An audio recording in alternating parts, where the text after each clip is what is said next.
Hello, hello, comment ça va? J'espère que tu vas bien, que tu as passé un très bon sabbat à l'église, ou éventuellement, si tu ne peux pas te déplacer parce que tu es malade ou pour autre chose, pour l'âge, que tu aies pu passer un très bon sabbat à la maison, entouré de la famille, d'amis. Si éventuellement tu l'as vécu tout seul, toute seule, que tu aies pu vraiment sentir la présence de Dieu à tes côtés, au travers les choses que tu as lues, au travers de la musique. Peut-être que tu as écouté une prédication. Mais voilà, que tu aies pu passer un très bon sabbat dans la présence de notre Dieu. Nous démarrons l'étude de la Bible pour cette semaine, la 11e leçon de ce deuxième trimestre. Nous touchons petit à petit la fin de ce trimestre où Marc Fillet nous a proposé de faire une étude sur la tragédie des siècles, le grand conflit entre le bien et le mal. Cette semaine, il est question d'adoration. Il est question de la loi de Dieu, mais surtout il est question d'identifier donc cette bête, la première bête de l'Apocalypse. Donc voilà, une semaine assez prophétique qui nous présente aussi un conflit assez dur qui nous attend. Des autorités qui vont vouloir imposer un schéma de pensée, un schéma d'adoration que certes ne va pas aller avec ce que la Bible nous propose, la parole de Dieu nous propose. Donc voilà, une semaine qui promet pas mal par rapport aux sujets qui seront abordés. Avant de démarrer la leçon de sabbat, je voudrais juste te dire que parfois dans la vie, les choses ne vont pas comme on espérait.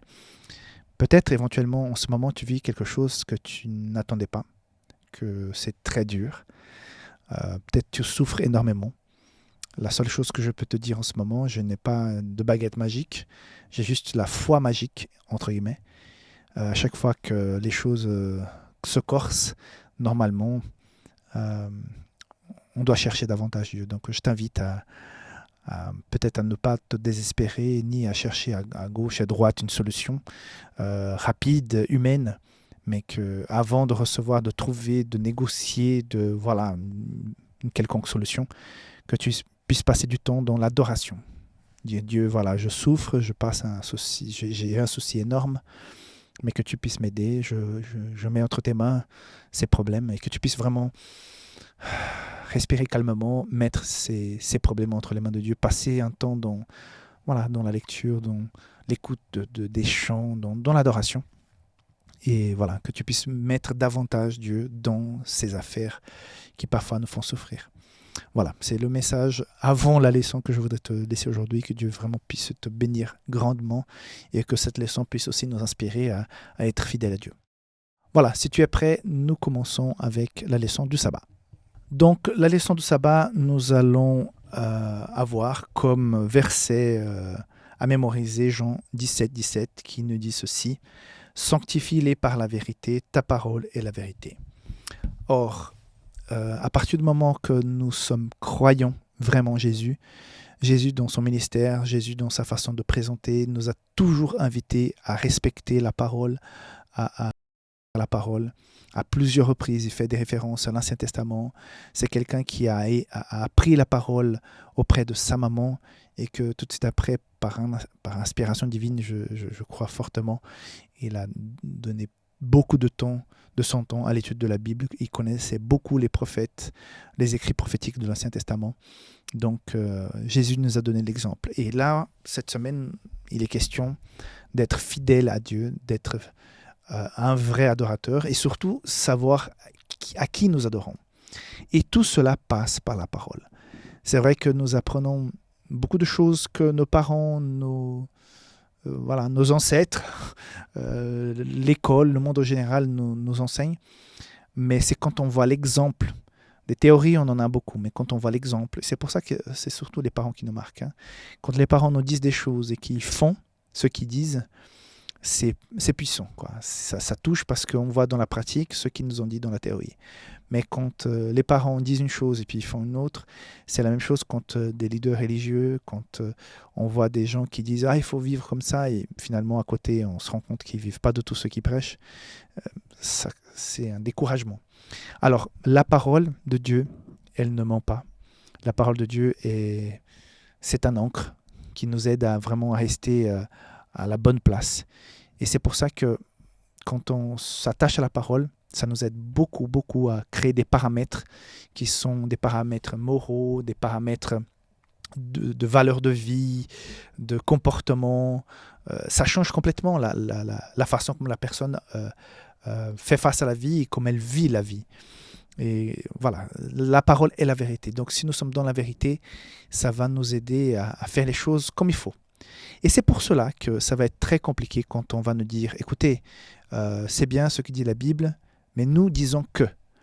Et là, à un moment donné, on va devoir choisir entre ce que dit la Bible, avec laquelle tu es habitué, avec laquelle tu as rencontré le Seigneur, avec laquelle tu rencontres la paix, tu rencontres le message de pardon, du salut en Jésus-Christ. Et finalement, on te dira, les forces en place te diront non, et ce n'est plus comme ça. Si tu veux être une bonne personne, bien vue par la société, il faut maintenant croire à ça et surtout te comporter comme ça et faire ça. Ça va être extrêmement compliqué. Imagine-toi, tu ne crois pas du tout à qu'on puisse, à quelque part, tromper les gens dans les affaires, et puis quelqu'un t'embauche, il te dit, mais si tu veux garder ton emploi, tu dois mentir et vendre un produit qui a un défaut, qui ne correspond pas, qui a des caractéristiques qui ne vont pas. En fait, on est en train de mentir au client. Tu vas vendre une voiture qui tu dis qu'elle est puissante, mais en fait, elle a un moteur qui n'est pas du tout puissant, 1.0 au lieu de 2.0. Mais on a masqué, tu dois vendre cette voiture comme si elle était puissante. Ça te ferait quoi? Mais ça va pas. Ça va pas. Moi, en tout cas, je ne pourrais pas. Donc, imagine un jour où on te dit, mais cette adoration que tu réserves à Dieu, maintenant, il faut adorer autrement. Ce jour où tu vas à l'église pour adorer, non, ça ne va pas. Il faut adorer ce jour-là. Donc, ça va être très compliqué. Donc, c'est une affaire d'adoration. Depuis le début, mes amis, c'est une affaire d'adoration. Adam et Ève, Caïn, Abel, et tous les autres qui ont suivi, c'est une question d'adoration. Donc, nous allons nous tourner vers l'adoration. Et la première réflexion que je te propose pour cette semaine, c'est concernant l'adoration, justement. Comment savoir qui j'adore effectivement? Donc, je t'invite tout simplement à comptabiliser le temps. Ça, c'est l'indice le plus simple. Combien de temps tu passes devant le téléphone, la télévision, dans le travail, toutes sortes d'activités qui te font gagner de l'argent, ou d'avoir du plaisir, ou de la renommée, et combien de temps tu mets ça en parallèle, et combien de temps tu passes dans ton adoration personnelle à Dieu, le Dieu créateur. Et tu verras effectivement, quand tu fais un parallèle, qui véritablement est au centre de ton adoration, parce que nous adorons tous. Mais est-ce que nous consacrons véritablement le temps qu'il faut pour la vraie adoration à Dieu? Donc, premier sujet de réflexion pour cette semaine. On se retrouve demain pour ceux qui regardent les vidéos quotidiens. Si tu regardes le résumé, donc on se voit tout de suite pour la leçon du dimanche. En attendant, que Dieu te bénisse et que tu sois sage dans ce que tu fais et que tu puisses marcher selon les valeurs que Dieu nous a présentées dans sa parole. Bye bye.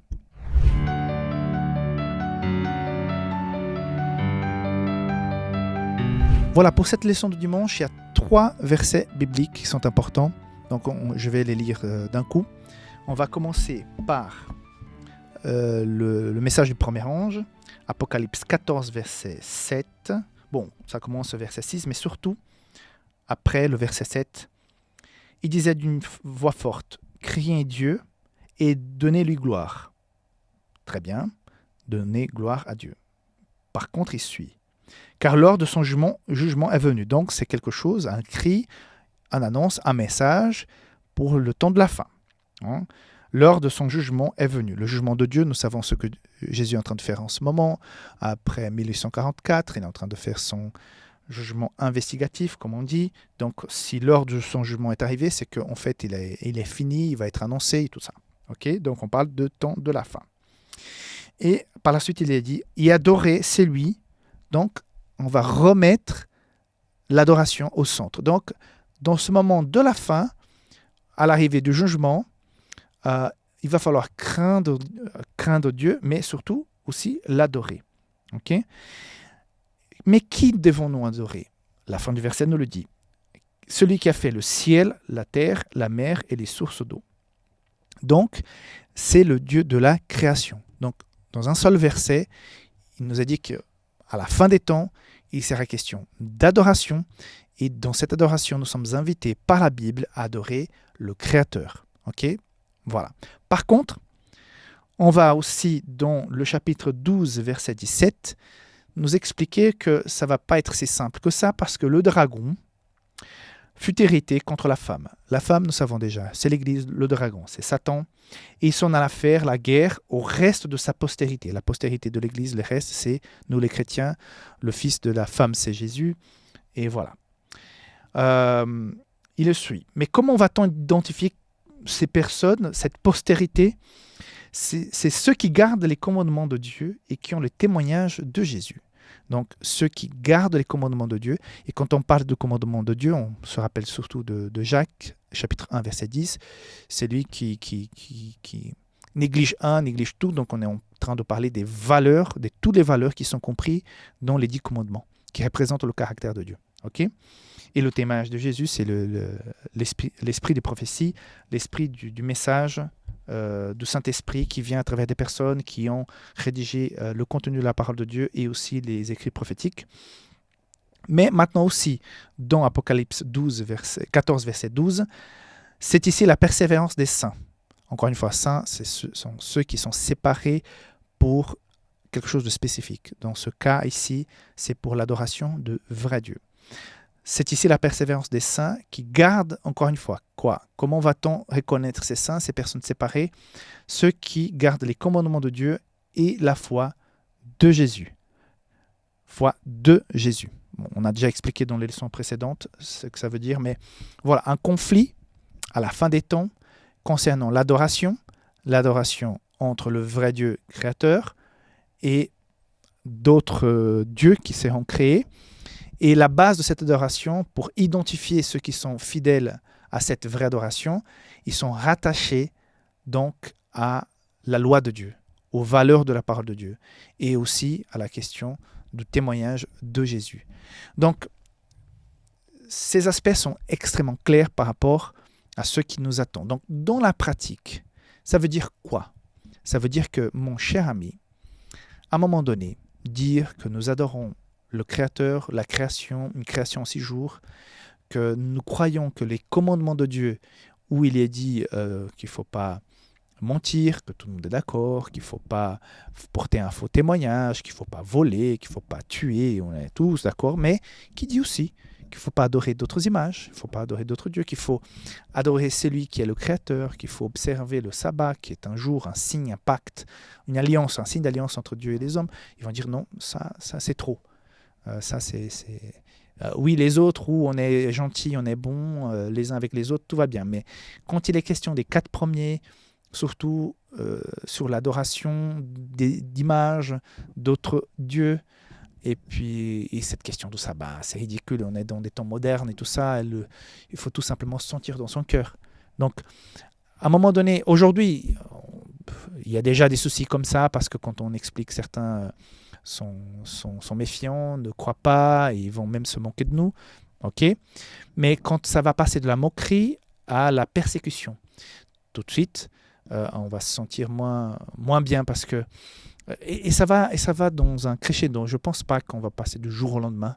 Je peux me tromper, du jour au lendemain. Mais je pense que la pandémie nous a expliqué comment les êtres humains peuvent devenir des petits soldats d'un système qui te dit exactement ce que tu veux faire. Je pense que pendant la pandémie, il y a beaucoup de choses qui ont été abusives.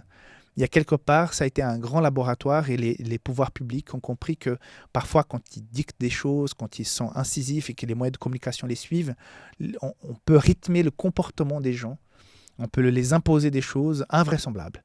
Et donc, on était tous un peu des corbeaux par rapport les uns les autres, avec cette envie de dénoncer parce que la personne ne se comportait pas comme ça a été prédit par les pouvoirs publics. Donc je pense que les choses vont commencer doucement, mais on va rentrer dans un avenir pas très loin, un avenir proche, dans un système où, si tu ne corresponds pas à ce que les pouvoirs en place espèrent, En plus, si tu rajoutes à cela des manifestations extraordinaires faites par d'autres leaders religieux qui, soi-disant, sont des saints, même un Jésus, même un nouveau prophète, qui ont des pouvoirs, qui font des guérisons, et qu'eux, ils disent ça, imagine-toi que les pouvoirs publics vont dire, mais non, on a cette personne qui est un envoyé de Dieu, un homme qui fait des guérisons, qui fait des miracles, des choses incroyables, et ben, il y a un petit groupe qui ne veut pas marcher dans ceux qui prêche parce qu'on voit qu'il est une bonne être, une bonne personne, et toutes ces manifestations extraordinaires prouvent qu'il vient du ciel. Ça va être très, très, très, très compliqué. Ça va être vraiment compliqué. Donc, le scénario qui s'organise devant nous sera basé sur notre vraie adoration, loyauté dans l'adoration, et aussi dans notre... L'adoration, on peut dire que c'est quelque chose qui vient des sentiments, du cœur, non? Et que par contre, la loi, c'est une décision que nous avons prise. Ce sont des valeurs que nous avons à quelque part imprimées dans notre conscience pour pouvoir agir de la sorte. Donc, quand on dira, voilà, il ne faut plus agir comme ça parce que ton chemin de vie des valeurs est faux, ça va être très compliqué. Mais c'est effectivement ça que nous attend.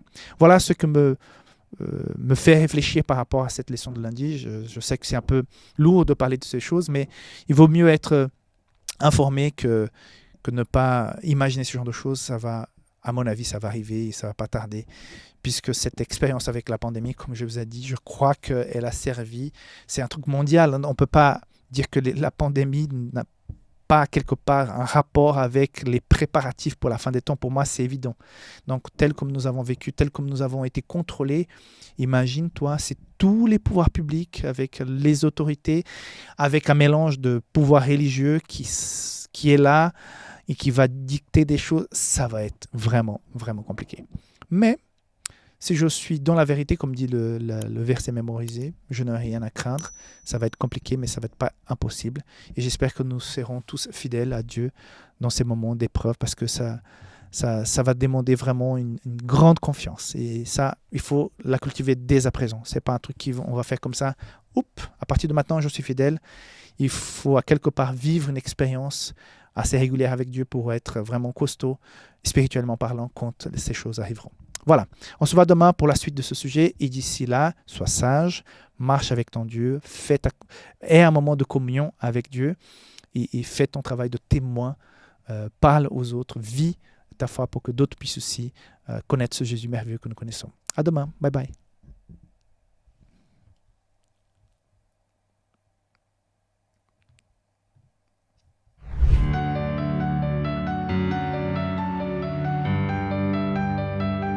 Donc, pour démarrer, je voudrais qu'on puisse lire le verset 2 du chapitre 16 de l'évangile de Jean. Et il est question de la persécution qui a eu lieu dans cette église naissante, cette église du 1er siècle, cette église qui a rencontré Jésus, qui a été baptisée par le Saint-Esprit, qui a vécu la Pentecôte, qui est pleine de force, mais qui sera fortement persécutée. Donc, verset 2, « Ils vous excluront des synagogues, et même l'heure vient où quiconque vous fera mourir croira rendre un culte à Dieu. » Donc, des personnes qui pensent qu'en te tuant, elles sont en train de honorer Dieu. Mais c'est dingue, c'est fou. Mais c'est la réalité. C'est ça qui s'est passé. Par contre, la leçon nous ramène à un parallèle. Donc, si ça a été très dur à ce moment-là, sachez qu'à la fin, ça va se répéter, voire plus dur. Donc, il y aura persécution par des gens qui croiront qu'ils sont en train de faire la volonté de Dieu. Aujourd'hui, quand on voit des gens qui disent qu'ils tuent au nom de Dieu, on dit « mais ce sont des fous ». Mais on verra bien que même dans le monde chrétien, à la fin des temps, avec toute cette manipulation qu'on verra, il y aura certains qui vont croire qu'ils sont en train d'adorer Dieu, de défendre Dieu quand ils seront en train de mettre des gens en prison, faire en sorte qu'ils perdent leur travail ou voir qu'ils soient tués. Donc, ça a l'air assez fou. Mais comme je vous ai dit, je n'ai jamais imaginé de ma vie qu'on pourrait un jour vivre un truc tel comme on a vécu dans la pandémie.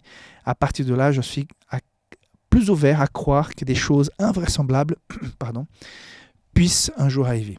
Mais on revient maintenant sur Apocalypse 13, parce qu'ici, il est question de deux bêtes. La bête qui vient de la mer, vous savez déjà, c'est la bête qui est un pouvoir religieux, qui a remplacé le pouvoir à Rome, le pouvoir civil qui est parti, et donc qui a laissé en sorte que tout le monde regarde maintenant le bishop, donc le grand prêtre là, de Rome, j'ai oublié le terme maintenant en français, l'archevêque de Rome, comme étant l'autorité non seulement politique, mais aussi, non seulement religieuse, mais aussi politique. Donc cette première bête, c'est un pouvoir. Ce n'est pas une personne, c'est un pouvoir. Hein. La leçon le dit très clairement. Et donc elle va être blessée, tout ça, mais elle va aussi être guérie de sa blessure et elle va faire bien du mal. Donc il y aura cette deuxième bête qui vient de la terre, c'est un pouvoir politique qui est d'une terre nouvelle. Donc c'est pour ça qu'on voit beaucoup les États-Unis dans cette prophétie, parce que c'est le pays qui a cette puissance non seulement économique mais aussi culturelle et qui représente bien un modèle à être suivi par d'autres nations. Donc cette image de la bête, cette deuxième bête qui va faire une image de la première bête, qui va faire en sorte que les gens puissent adorer l'image de la première bête, c'est-à-dire adorer ce qu'elle dit, ce qu'elle croit, ce qu'elle impose comme vérité. Donc un pouvoir civil qui va mano militari obliger les gens à penser et à faire les choses telles quelles. Et le plus dur, c'est au verset 16 d'Apocalypse 13. Et il fit que tous, petits et grands, riches et pauvres, libres et esclaves, reçussent une marque sur leurs mains. Donc main, ça veut dire action, travail. Et sur leur front, ça veut dire croyance, foi, et que personne ne peut acheter ni vendre sans avoir la marque. Donc des mesures économiques pour les faire forcer à penser et à faire. Hein. Voilà, marque le nom de la bête ou le nombre de son nom. Donc il y a beaucoup de gens qui ont cru au code barre, à des chips mis sous la peau et tout ça. Mes amis, ce n'est pas littéral. C'est une puissance d'influence. C'est comme les mesures anti-Covid. Est-ce qu'à quelque part, c'était quelque chose de matériel qui nous obligeait à nous comporter? Non, c'était les moyens de communication avec les lois, les choses qui ont été publiées dans le journal officiel, les lois exceptionnelles qui ont été votées, non seulement pour faire des achats, pour faire des investissements, mais comme pour la protection. Et donc, notre comportement pendant cette période a été dicté par des pouvoirs civils en place. Donc, ça va être la même chose, mais fois 10 à mon avis. Beaucoup plus puissant, avec le risque de perdre sa vie. Donc, comme dit la leçon, nous sommes devant des temps extrêmement difficiles qui vont faire en sorte qu'une grande crise à l'échelle mondiale et avec des lieux où ça sera beaucoup plus fort que d'autres vont faire en sorte que ceux qui restent fidèles à Dieu souffrent énormément. Donc, je répète, hein, il faut savoir ça, il faut identifier quand cela va commencer à arriver, parce qu'on va se rendre compte, mais attends, ça la Bible le disait déjà, on va pouvoir identifier aussi ces faux prophètes, ces faux Christ, mais surtout pas se désespérer, se stresser, vivre dans l'angoisse par rapport à ça. Nous aurons toujours la foi, la volonté, l'énergie, le courage qu'il faudra quand ces choses arriveront, parce que Dieu va donner dans la juste mesure de nécessaire pour qu'on puisse supporter toutes ces choses. Donc je dois pas souffrir en anticipation pour quelque chose qui n'est pas ouvertement en place pour l'instant. Mais le moment venu, si je fais partie de ceux qui seront persécutés par la foi, Dieu nous donnera la force nécessaire pour affronter ces choses. Donc, on n'a pas à nous inquiéter aujourd'hui. Mais surtout, garder notre connexion, notre relation intime avec Dieu par nos prières, notre étude de la Bible, la prédication de l'Évangile. Ça, oui, ça c'est fondamental. On se voit demain pour la suite de cette leçon. Bye bye.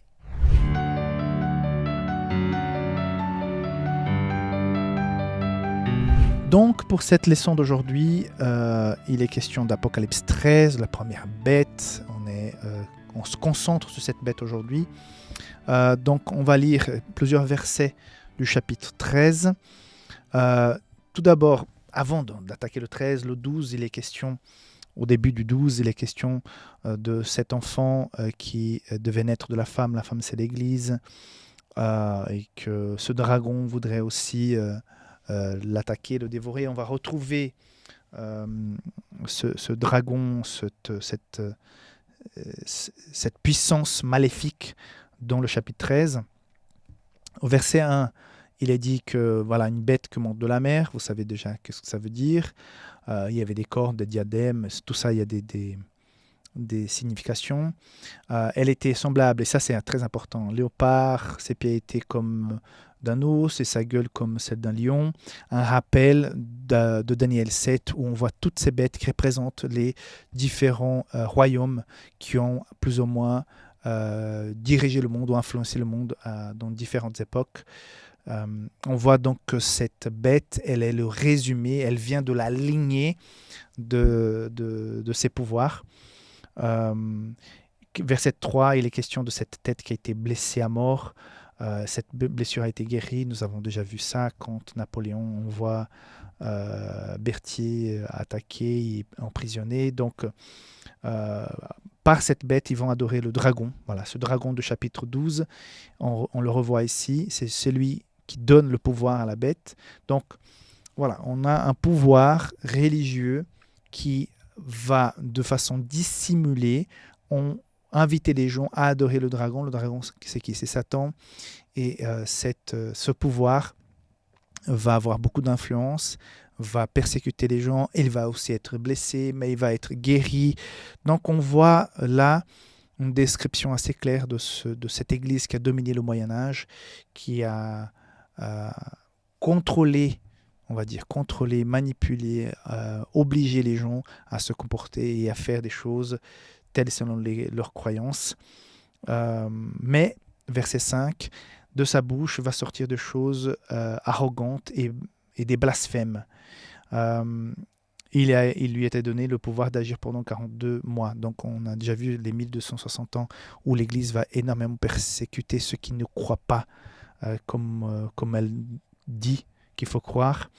Et ces paroles arrogantes, blasphématoires, sont contre la parole de Dieu, vont dire des choses qui sont contraires à ce qui est écrit dans la Bible. Et on voit la vente des indulgences, par exemple. J'étais impressionné déjà en visitant certaines églises, mais comment les gens ont eu l'argent et les mains d'œuvre pour bâtir, parce qu'aujourd'hui c'est déjà cher. Imagine, toi, à cette époque, comment c'était possible?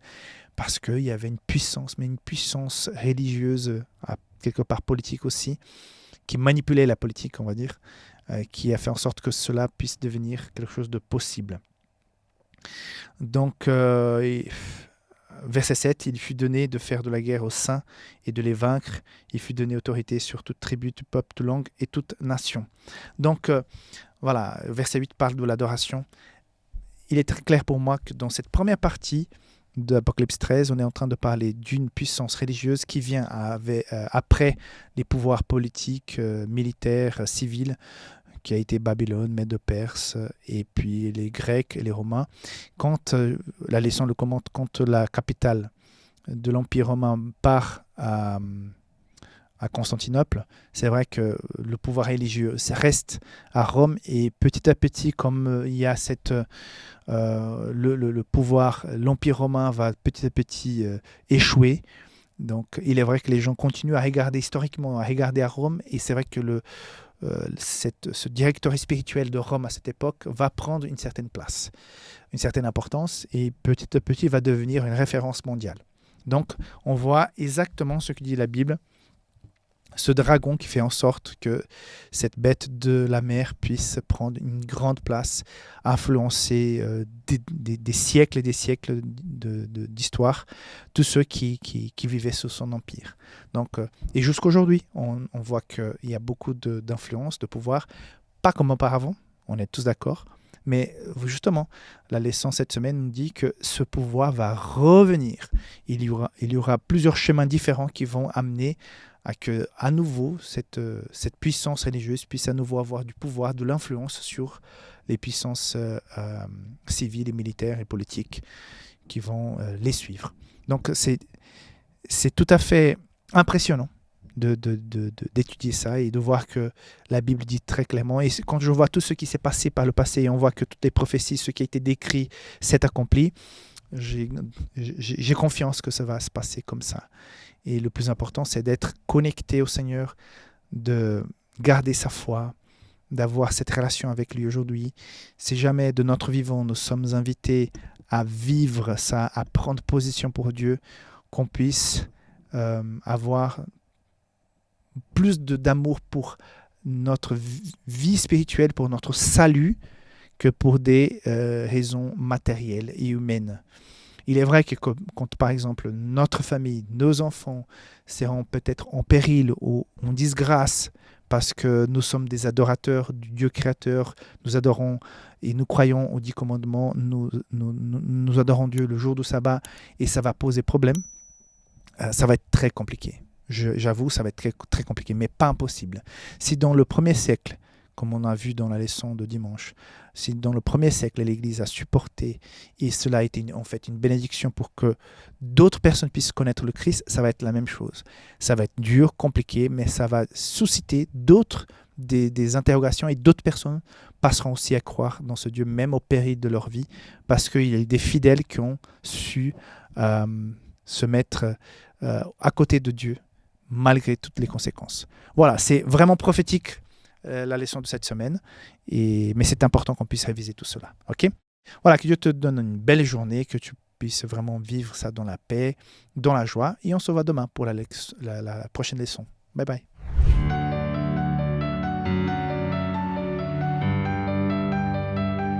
Donc pour la leçon d'aujourd'hui, il est question de la lecture du verset 5 d'Apocalypse 13. Il lui fut donné une bouche qui proférait des paroles arrogantes et des blasphèmes. Il fut donné le pouvoir d'agir pendant 42 mois. Donc nous avons déjà étudié ça dans des leçons précédentes. Il est question toujours de cette première bête qui va persécuter ceux qui ne pensent pas, ceux qui ne font pas, ceux qui n'agissent pas selon sa propre croyance. Non ? Et la leçon aujourd'hui vient à quelque part nous rappeler que même dans l'actualité, c'est vrai que ce verset s'applique à ces 1260 années de persécution au Moyen-Âge où cette Église a dominé. C'était une époque obscure, mais même aujourd'hui, elle est extrêmement respectée. Et comme j'ai mentionné rapidement hier, on va aller plus loin aujourd'hui, c'est que ce qu'aujourd'hui ne paraît pas si puissant, si important, peut rapidement changer. La leçon, comme j'ai déjà mentionné ici, nous rappelle que les choses depuis la Covid nous montrent que la société peut se ranger d'un côté et de l'autre d'une façon vraiment vertigineuse. Par exemple, quand on regarde un match de foot, parce que c'est quelque chose qui est plus abordable, on a cette équipe qui est en train de gagner, tout va bien, ils sont déjà même peut-être en train de commémorer, ils sont 3-0, donc voilà, ils vont gagner. On a déjà vu des matchs que quand la personne pense qu'elle a déjà gagné, donc elle baisse la garde, et les autres qui sont là, tout à coup commencent à marquer, et en quelques minutes, ils font 4 buts, et ils sont champions, et les autres ont perdu.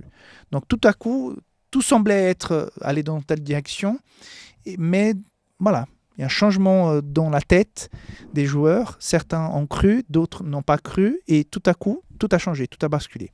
Ça sera la même chose. Aujourd'hui, ce qui paraît plutôt diplomatique, plutôt symbolique, plutôt diplomatique, va devenir quelque chose de très, très puissant. C'est prophétique, ce n'est pas une théorie quelconque, c'est prophétique. Donc ce pouvoir va venir, parce qu'en plus d'avoir son propre pouvoir et surtout de changer les temps et la loi, comme dit Daniel 7, 25, d'imposer une autre adoration, il va y avoir aussi une coalition avec d'autres pouvoirs civils et militaires. Donc rien que pour ça, on se rendra compte que ce qui aujourd'hui est symbolique va devenir extrêmement central.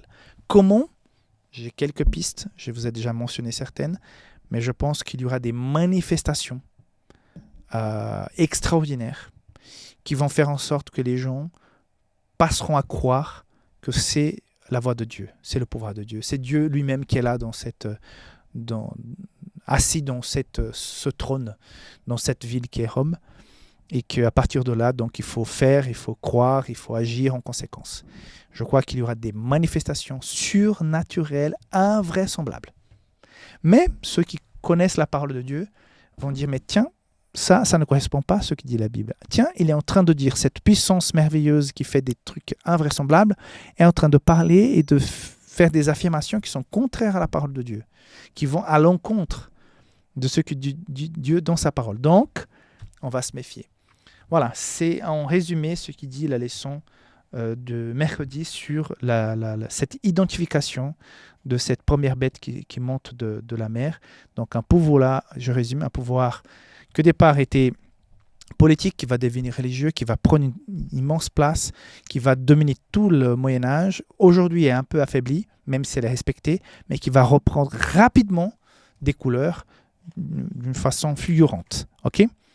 Voilà, que Dieu te bénisse, que tu puisses aujourd'hui marcher selon la volonté du Seigneur, que tu puisses être une bénédiction pour des gens que tu vas croiser aujourd'hui. Que Dieu te garde et on se voit demain. Bye bye.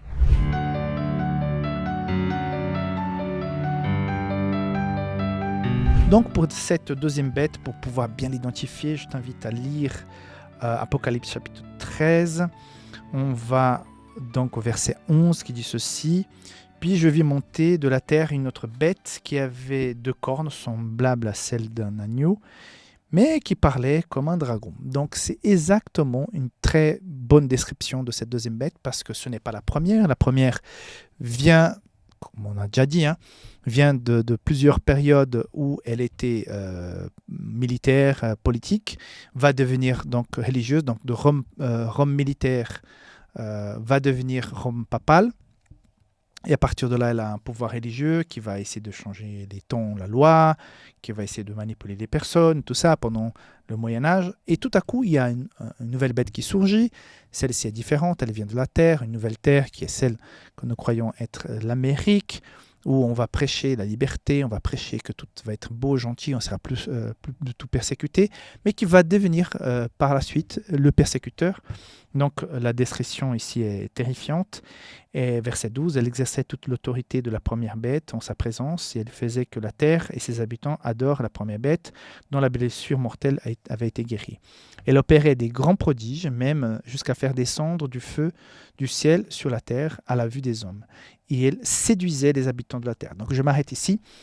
Le truc avec cette deuxième bête, c'est la façon, en crescendo, doucement, petit à petit, voilà, vous avez bien compris, avec laquelle elle va enchanter les gens.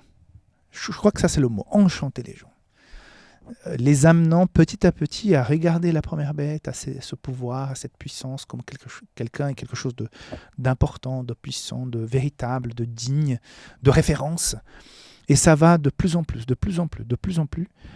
Et sans se rendre compte, dans le sous-conscient, en arrière-plan, dans la société en général, on va faire de ce pouvoir une référence.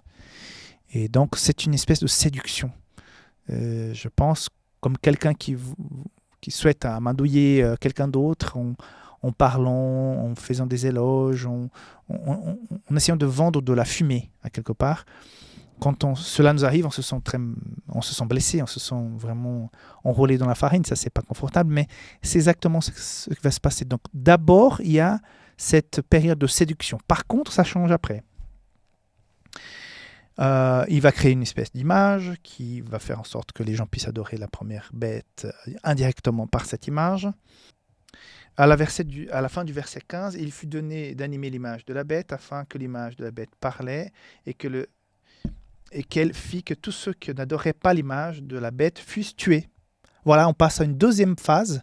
Donc, comme la première bête est un pouvoir religieux qui doit prêcher l'amour, l'évangile, Jésus, tout ça, elle ne va pas vouloir avoir du sang entre ses mains. Mais la deuxième bête, comme est un pouvoir civil, militaire aussi, politique, cette bête, oui, elle pourra faire ça, elle pourra se salir. Donc, la première période, c'est de séduction, et la deuxième, c'est vraiment de coercion.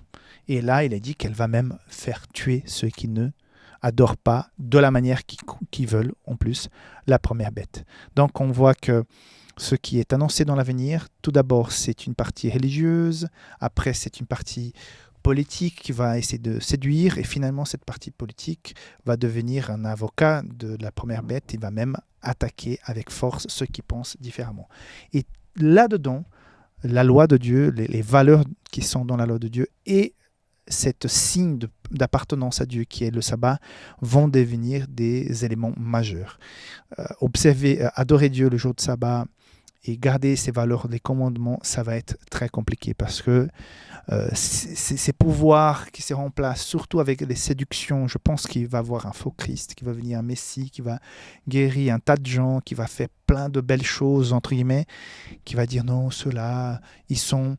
Et après, s'il y a des catastrophes, on va dire c'est leur faute parce qu'ils n'adorent pas la première bête, ils ne rentrent pas dans le moule, ils sont en train de déranger les cieux, et parce qu'il y a ces adorateurs-là qui sont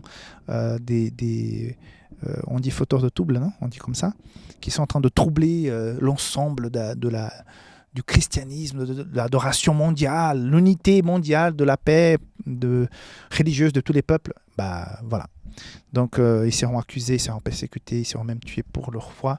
Et le sabbat et la loi de Dieu sera au centre de tout ça. Mais à la fin, nous savons qu'il y aura deux églises.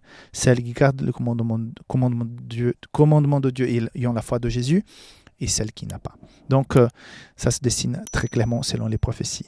Encore une fois, je me répète, mais je vous dis, le plus important aujourd'hui, c'est de garder la foi et une très bonne relation avec Dieu. Même si tu étudies toutes les prophéties, mais que tu n'as pas de relation avec Dieu, tu es seulement avec les faits, les interprétations et tout, mais que tu n'as pas une vraie relation avec Dieu, ça ne sert pas à grand-chose parce que le jour où ça va coincer, ces personnes qui ont que les connaissances théoriques vont être les premiers à sauter en dehors du bateau, et ceux qui ont peut-être une moins bonne connaissance des prophéties, mais qui ont une très bonne relation avec Dieu, vont garder la foi malgré tout.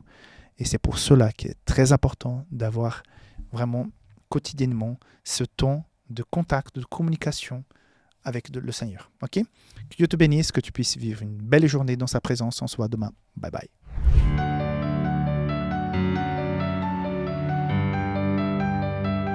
Donc le verset pour la leçon de ce vendredi, je voudrais donc qu'on puisse lire Romains chapitre 12, verset 2. « Ne vous conformez pas au siècle présent, mais soyez transformés par le renouvellement de l'intelligence, afin que vous discerniez quelle est la volonté de Dieu, ce qui est bon, agréable et parfait. » Pourquoi ce verset qui n'est même pas dans la leçon d'aujourd'hui ? Parce que la leçon d'aujourd'hui fait un parallèle entre ce que nous allons vivre dans l'avenir concernant la première bête, la deuxième bête, la persécution et tout ça, avec la liberté que Dieu nous offre pour l'adoration. Et j'ai bien aimé l'expression qui vient dans la leçon d'aujourd'hui, que Dieu ne va pas violenter, ne va pas forcer la conscience de qui que ce soit. Il va faire en sorte que la personne puisse choisir, puisse élire selon sa propre volonté. Donc, différemment de Satan et de tous ceux qui entourent ces manœuvres, c'est l'utilisation de la violence. Donc, je t'invite à bien réfléchir. À chaque fois où l'ennemi a travaillé dans l'histoire, il est passé très très souvent par la violence.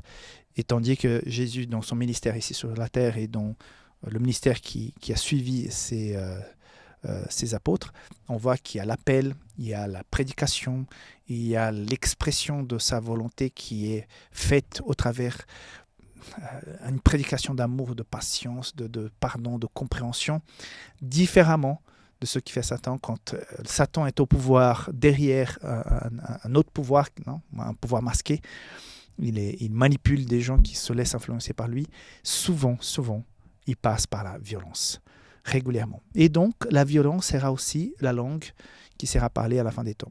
Et donc, ce parallèle avec nos braves Mésac, Sadrach et Abednego, qui n'ont pas voulu s'agenouiller pour adorer les statues, quand ils étaient là dans ce conflit en Babylone, révèle exactement ce qui va se passer. Donc, si tu n'as pas le comportement qu'on attend de toi, sache qu'à la fin, on va te comprendre, on va discuter, mais tu vas perdre petit à petit tes libertés, jusqu'au moment où on va dire, on va te faire violence. Si tu n'écoutes pas, on va te faire violence. Donc là, c'est la fournaise.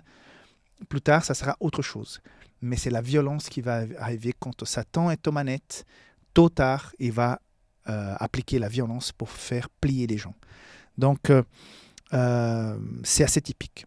Donc, ce qui nous attend dans l'avenir est inquiétant, préoccupant, mais il faut être en paix, il faut être tranquille parce que nous avons un Dieu qui est vainqueur. De la même manière qu'il a pu protéger, accompagner, soutenu ceux qui ont vécu des souffrances, des persécutions par le passé, il va faire avec nous. Certains vont payer de leur vie, d'autres vont souffrir moralement.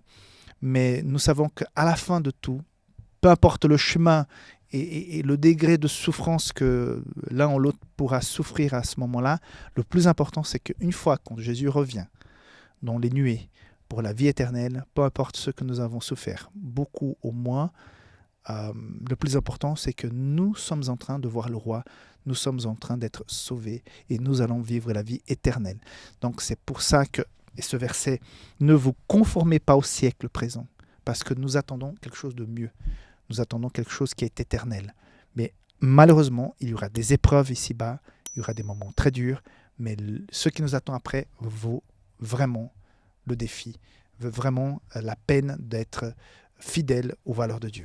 Que Dieu te bénisse et que tu puisses être fidèle déjà dans les petites choses que tu as aujourd'hui, dans ton travail, dans ta famille, que tu puisses faire ce qui est de ton devoir selon les valeurs que Dieu t'a données pour que tu puisses t'entraîner petit à petit à être de plus en plus fidèle dans des choses qui vont être beaucoup plus grandes dans l'avenir. Ok ? Que Dieu te garde. N'oublie pas d'aller à l'église, de recevoir le sabbat en famille. Si tu es seul, que tu puisses recevoir le sabbat là où tu es, que tu puisses aller, faire des projets, faire des plans, organise-toi pour aller à l'église, pour adorer Dieu en communauté. Certainement, ça c'est très très important.